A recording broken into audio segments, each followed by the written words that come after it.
Lumaki si Benjamin sa kalupitan ng ama.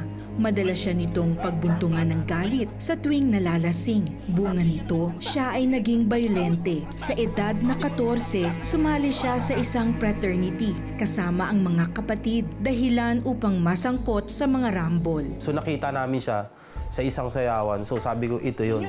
Antayin natin na bumaba sila. Sakto, bumili sila ng sigarilyo. 3 sila, 2 kami. Sabi ko, sige, ano naman yan eh. Hindi mapalagyan mga yan. Tutukan mo ng baril. Pero yung baril, ano yun, yung lighter eh. Sabi ko, pag tutok mo, ako yung gugulpi. So, pagkatutok niya, ayun, ginulpi ko. Kinaumagahan. Hinanap kami sa hideout namin. Iniwan yung sulat na pakalayo-layo. So, nung time na yun, natakot din kami. Kasi, in PA talagang yan eh. Pwedeng dalhin ka muna, disiplinahin. Dahil sa mga barkada ko, kaya doon ako talaga na sangkot. Na parang sa akin, nag-i-enjoy ako pagka nangyayari yung mga bagay na yun. Ang pagbabantang yon ang nag-udyok kay Benjamin na lisanin ang Masbate at magtungo sa Maynila. Nanirahan siya sa kanyang pinsan. Subalit sa halip na tumuwid ang buhay, lalo lamang siyang lumala.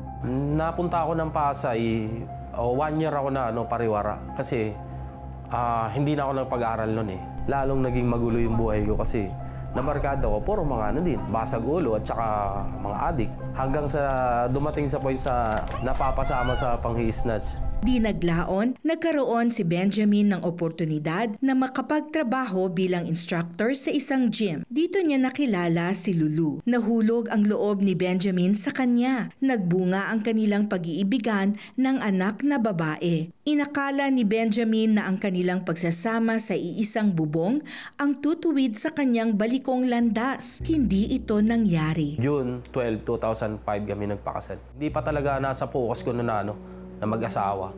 Wala pa sa focus ko na magkaroon ng pamilya. Siguro mga 21 years old ako noon eh, nung sama. Puro talaga kamunduhan pa ako noon eh. Ang focus ko pa rin is makamundo eh. Tapos kung sinong babae, kahit nagsasama kami, meron akong babae. Ang kanyang pagbubuhay binata ang nagtulak sa kanya upang tuluyang iwan ang kanyang pamilya at sumama sa iba. Pinapili ko siya. Pinili niya yun.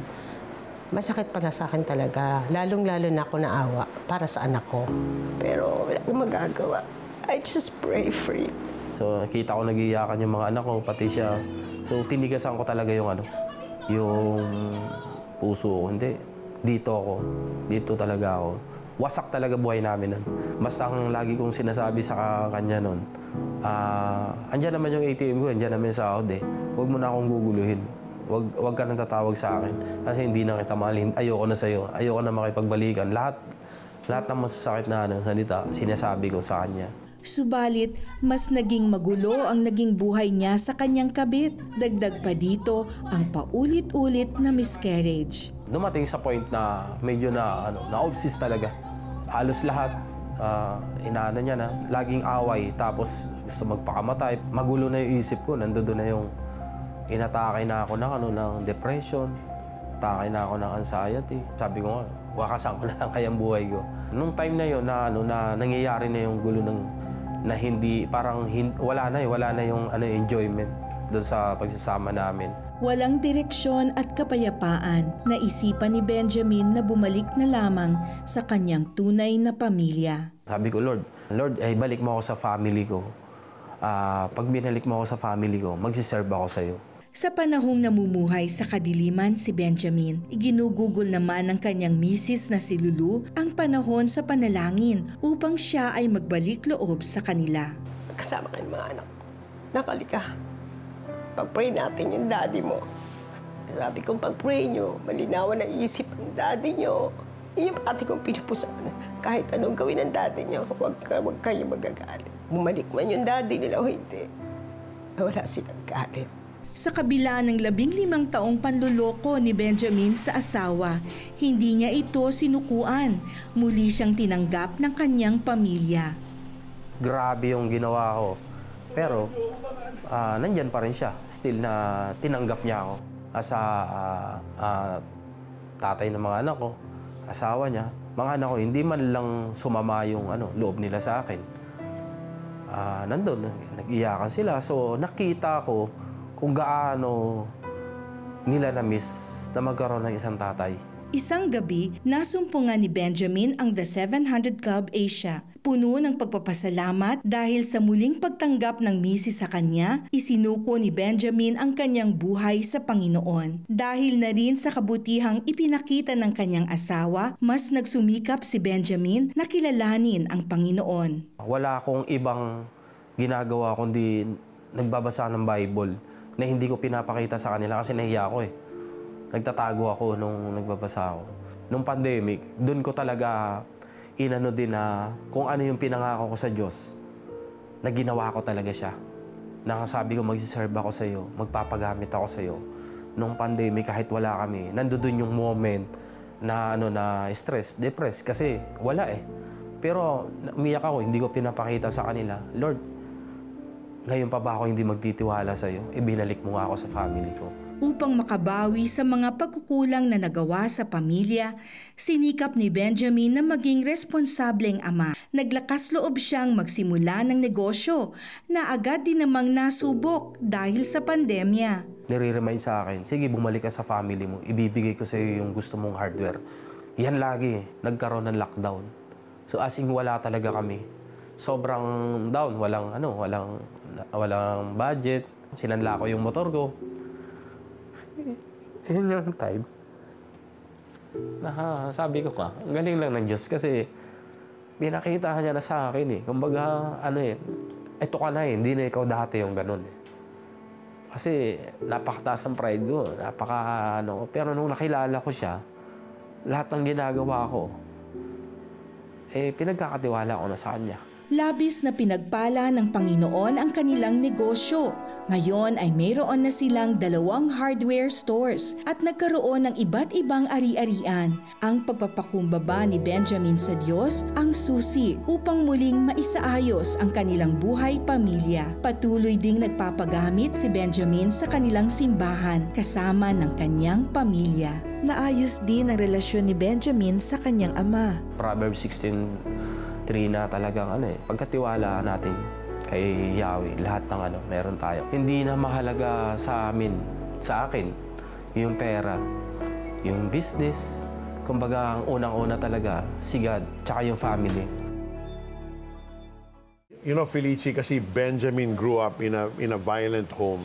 Yeah. And sometimes our view of God is tainted by how we see our earthly father. Yeah. If our earthly father treats us harshly, we also think God is harsh towards us. Yes, that's true. Yeah. And because of that, yun yung halimbawa na nakita niya, naging ganun din siya sa ibang tao, di ba? He was getting into all of these rumbles and everything. And then, but what I saw in his story, one, it's that the heart is deceitful, my goodness, above all things, di ba? And the fact that, the power of a praying wife. Yes. How they unconditionally accepted him when he came back. And so admirable yung misis ni Benjamin kasi not once did she badmouth si Benjamin, especially to the kids, no? Yes. Kaya nung bumalik siya, tanggap ng family niya, ng mga bata. Yeah. But this is a fact. Our Heavenly Father is loving, is forgiving, is gracious. Ganun po siya. And sometimes, we don't have perfect fathers. There are no perfect mothers. Wala naman perfect na anak. But our Lord, our Heavenly Father is perfect. And He loves you unconditionally. So if you're watching right now and nakaka-relate ka sa buhay ni Benjamin, you can come to the Father anytime because He is with open arms willing to embrace you and accept you. So if you've never prayed a prayer to receive Christ in your life, we want to give you an opportunity to pray that prayer now. Kailangan po manggagaling sa puso nyo itong panalangin. Let's pray. Just say, Dear Jesus, thank you for being so loving. Thank you for being so forgiving. In spite of the way I lived my life, in spite of the things I did against you, against my wife, against my family, against my children, yet you accept me with open arms. So today, Lord, I come to you, asking for forgiveness. Would you cleanse me, Lord, for all the sins I've committed? And Lord, I want to thank you that you willingly went to the cross, gave your very life a life that I should be guilty of, but you removed my guilt. You took away my shame. You took away my sin. What a beautiful act of love.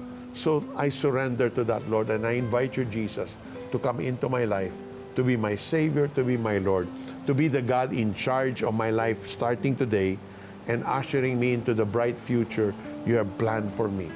Thank you, Lord. I receive you now. Thank you for loving me. Thank you for saving me. This is my prayer in the name of Jesus. Amen and amen. Panginoong Jesus, natanggap ko po kayo na aking Panginoon at tagapagligtas. Sumabay ka ba sa panalangin upang tanggapin si Jesus? Narito ang CBN Asia Prayer Center para sa iyo 24/7 upang tulungan kang magsimula ng panibagong buhay na punong-puno ng pag-asa, kapayapaan at tagumpay. Just text YES, your name and location o mag-chat sa The 700 Club Asia Facebook Messenger. Let God's Word help you through tough times each day. Open your heart to His comforting wisdom. Call the CBN Asia 24/7 Prayer Center. Our caring counselors are praying for you, offering advice from the Bible. Let's give our worries to God and find peace. Call now to receive support from God's Word when you need it.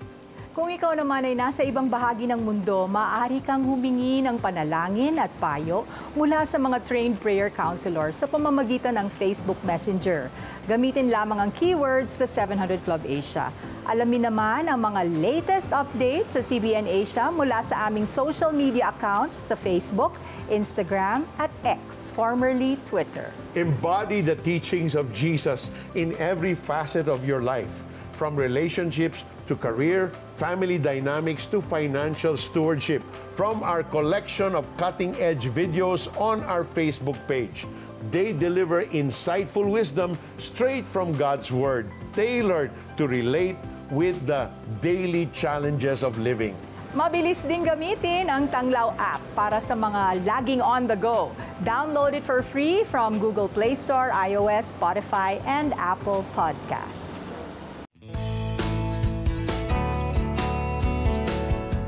Grabe! Yung inaantok na ako tapos ito mapapanood ko. Sana lagi papaalala sa akin ni Lord na ang galit na nasa puso ko may solusyon. And I'm sorry na tagalan. Maraming salamat din po dahil tinuruan niyo ako kung paano patawarin ang asawa ko. Kailan ba natin huling sinabi sa isa't isa? Yung I'm sorry. Tsaka, Yung I love I you. love you. Gusto mo bang maging bahagi ng programang kapupulutan ng aral ng pagpapatawad at nagbibigay pag-asa? Partner with CBN Asia. Sa iyong 1,500 pesos donation, may pagpapatuloy natin ang pagpapalabas ng mga bagong tanikala Holy Week specials at iba pang makabuluhang programa ng CBN Asia. Plus, you will receive an exclusive gift, the director's cut of Kampihan and the comedy drama Senior Moment in a USB flash drive with bonus tracks. Scan the QR code or visit cbnasia.com/give to send your donation. Become a CBN Asia partner today. Tagumpay! Imayin mo na! Simula May 13, 12 midnight, live on GMA and on the 700 Club Asia socials.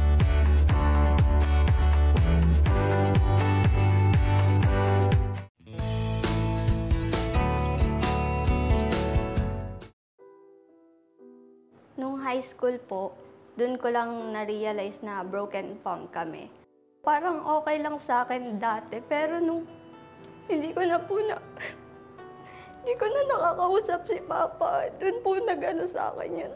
Sabi ko, bakit di niya ako hinahanap, di niya ako kinakausap. 6 na taong gulang lamang si Jennifer na maghiwalay ang kanyang mga magulang. Tuluyan na silang iniwan ng kanyang ama at nagkaroon ng ibang pamilya. Naiwan siya sa pangangalaga ng kanyang ina na mag-isang nagtaguyod sa kanya. Mula noon, nangulila si Jennifer sa pagmamahal ng isang ama, habang matinding pagkamuhi ang namuo sa kanyang puso sa mga taong nakasira sa kanyang pamilya. Sinasabi ko sa sarili ko, paglaki ko, magre-revenge ako, babalikan ko yung mga sumira sa pamilya namin. Pinuna ni Jennifer ang sarili ng pagmamahal sa kanyang pamamaraan. Napabarkada siya at pumasok sa relasyon. Ngunit lalo lamang siyang nakadama ng kakulangan. Sa lahat ng ginagawa mo, palaging hindi kompleto. Meron ka talagang hinahanap na hindi mo ma-explain. Sa kanyang patuloy na pangungulila, kinatagpo siya ng Diyos nang maimbitahan naman siyang dumalo sa isang Christian service. Dito nakahanap siya ng karamay mula sa mga kapatiran na tumutulong sa kanyang lumalim sa pananampalataya. Dumaloy ang kapayapaan at pag-ibig ng Diyos sa kanyang puso nang makarinig siya ng salita ng Diyos. Yung fulfillment na pakiramdam, nabubuo ka at saka nagkakaroon ka ng genuine happiness. Batid ni Jennifer na kaakibat ng pagsamba niya sa Diyos ay ang pagpapatawad sa mga taong nakasakit sa kanya. Ngunit hindi ito naging madali. Sobrang struggle pa rin po siya. Sinasabi ko po, okay, magpo-forgive na ako, Lord. Surrender ko na to sa'yo. Bakit andun pa din? Bakit may ano pa rin, may bigat, may sama pa din ng loob, may galit pa din? Isang gabi nakapanood siya ng programang The 700 Club Asia. Dito nangusap sa kanya ang Panginoon. Forgiveness is not just a one-time, big-time thing. Forgiveness is a continuous process. At nariyan ang Diyos para tulungan tayong magpatawad. Ayun po yung pinanghawakan kong word, and doon din po ako natuto na ganun pala yung parang pinaka-secret weapon or strategy. Kasi yung forgiveness pala, choice mo siya araw-araw. Sumabay po ako sa prayer. Pagtapos po nun, ayun po, nararamdaman mo na yung healing. Nang ipinaubaya ni Jennifer sa Diyos ang sugat ng nakaraan, natutunan niyang magpatawad. Pag natanggap mo kasi yung forgiveness na galing kay Lord, ayun din yung forgiveness na mabibigay mo sa ibang tao. So, napakasarap sa feeling kasi akala ko hindi ko siya kayang gawin. Pero yung naging Christian na ako, doon ko na-realize na kaya pala dahil lang din sa grace ni Lord. Sa biyaya ng Diyos, nahanap ni Jennifer ang kanyang ama sa social media na naging daan upang sila ay mag-usap. Yung pagkakontak ko po kay Papa, wala akong kahit na anong sinabi sa kanyang masama. Nagtatawanan lang kami, okay lang kami. Mas dun ko na-gets kung ano dapat bilang isang anak sa mama ko kasi siya lang yung mag-isa nagpalaki sa akin. So yung respeto ko tumaas sa kanya. Ang paglaya niya mula sa galit ang naging kanyang inspirasyon upang simulan ang Facebook page na Your Special para maibahagi sa iba ang pag-ibig na matatagpuan lamang kay Jesus. Pag meron ka ng forgiveness na na-release mo na siya, doon mo mararamdaman yung kalayaan sa lahat ng sumpa na pinasok sa'yo ng kalaban. At talagang si Lord na yung naghahari sa buhay mo, pati sa puso mo. While a mother's role, Felici, brings nurture to the children in the family, pero yung father ang nagbibigay ng direksyon, yun ang hanap-hanap ni Jennifer. That's right. But even if your father and mother forsake you, you know, the Lord, our Heavenly Father, will never forsake Amen. you. Amen. And I'm sure there are those who are watching us na maaring pareho yung mga pinagdaanan ninyo kay Jennifer at gusto nyong lumapit ngayon sa Panginoon at humingi ng kagalingan. Let's pray, let's pray. Panginoon, maraming salamat sa ginawa mo sa buhay ni Jennifer.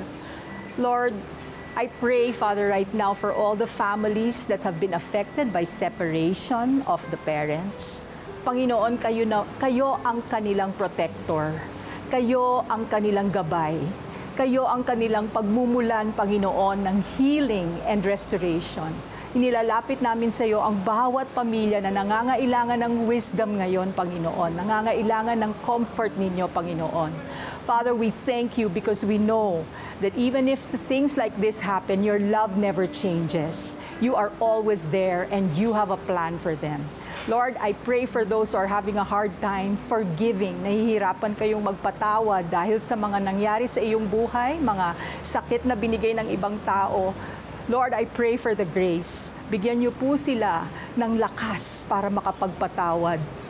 Ipaalam niyo sa kanila na ang kanilang kalayaan Their freedom is based on them being able to forgive others. Remind them, Lord, that you have forgiven them of every sin, past, present, and future, and give them the grace to forgive. Thank you, Lord. I pray for those who are struggling, having mental health challenges right now. Lord God, thank you that you are near to the brokenhearted. You are near to those who are crushed, Lord God. And in your presence, there is hope, there is healing, there is power. Lord, I pray for them that they can stand up again, that they can believe, Lord God, that they are never alone and that they will be able to overcome whatever it is that they are facing. Thank you, Father, in Jesus' name. Amen and amen. Amen. Nagnalangin si Peter Kairos at ako'y sumunod. Naramdaman ko na tuloy-tuloy ang pag-recover ko. Doon ko naranasan yung kapangyarihan ng Diyos. Wala kaming pera pero naitayo namin yung farm na ito. Nag-restore sa akin, finances, trabaho. Lahat po yan galing sa Panginoon. Tulad ba nila ay sinagot din ng Panginoong Jesus ang iyong panalangin? We want to hear it from you. Please text answered prayer and share your story with us. Send it to 0998-590-0620.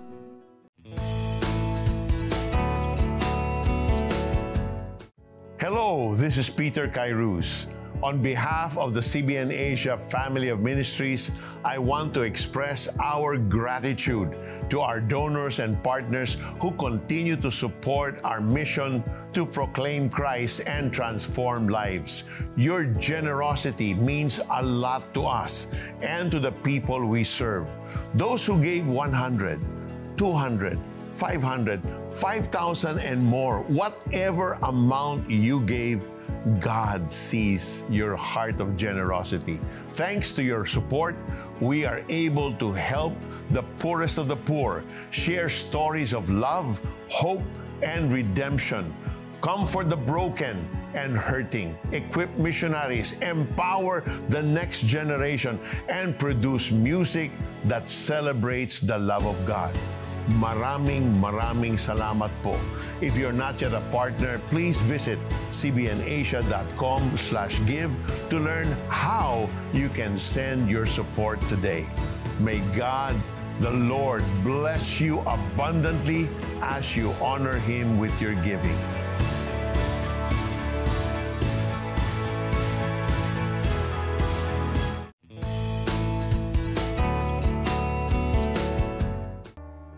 Lumaki sa isang Kristiyanong pamilya si David at kapwa manggagawa ng simbahan ang kanyang mga magulang.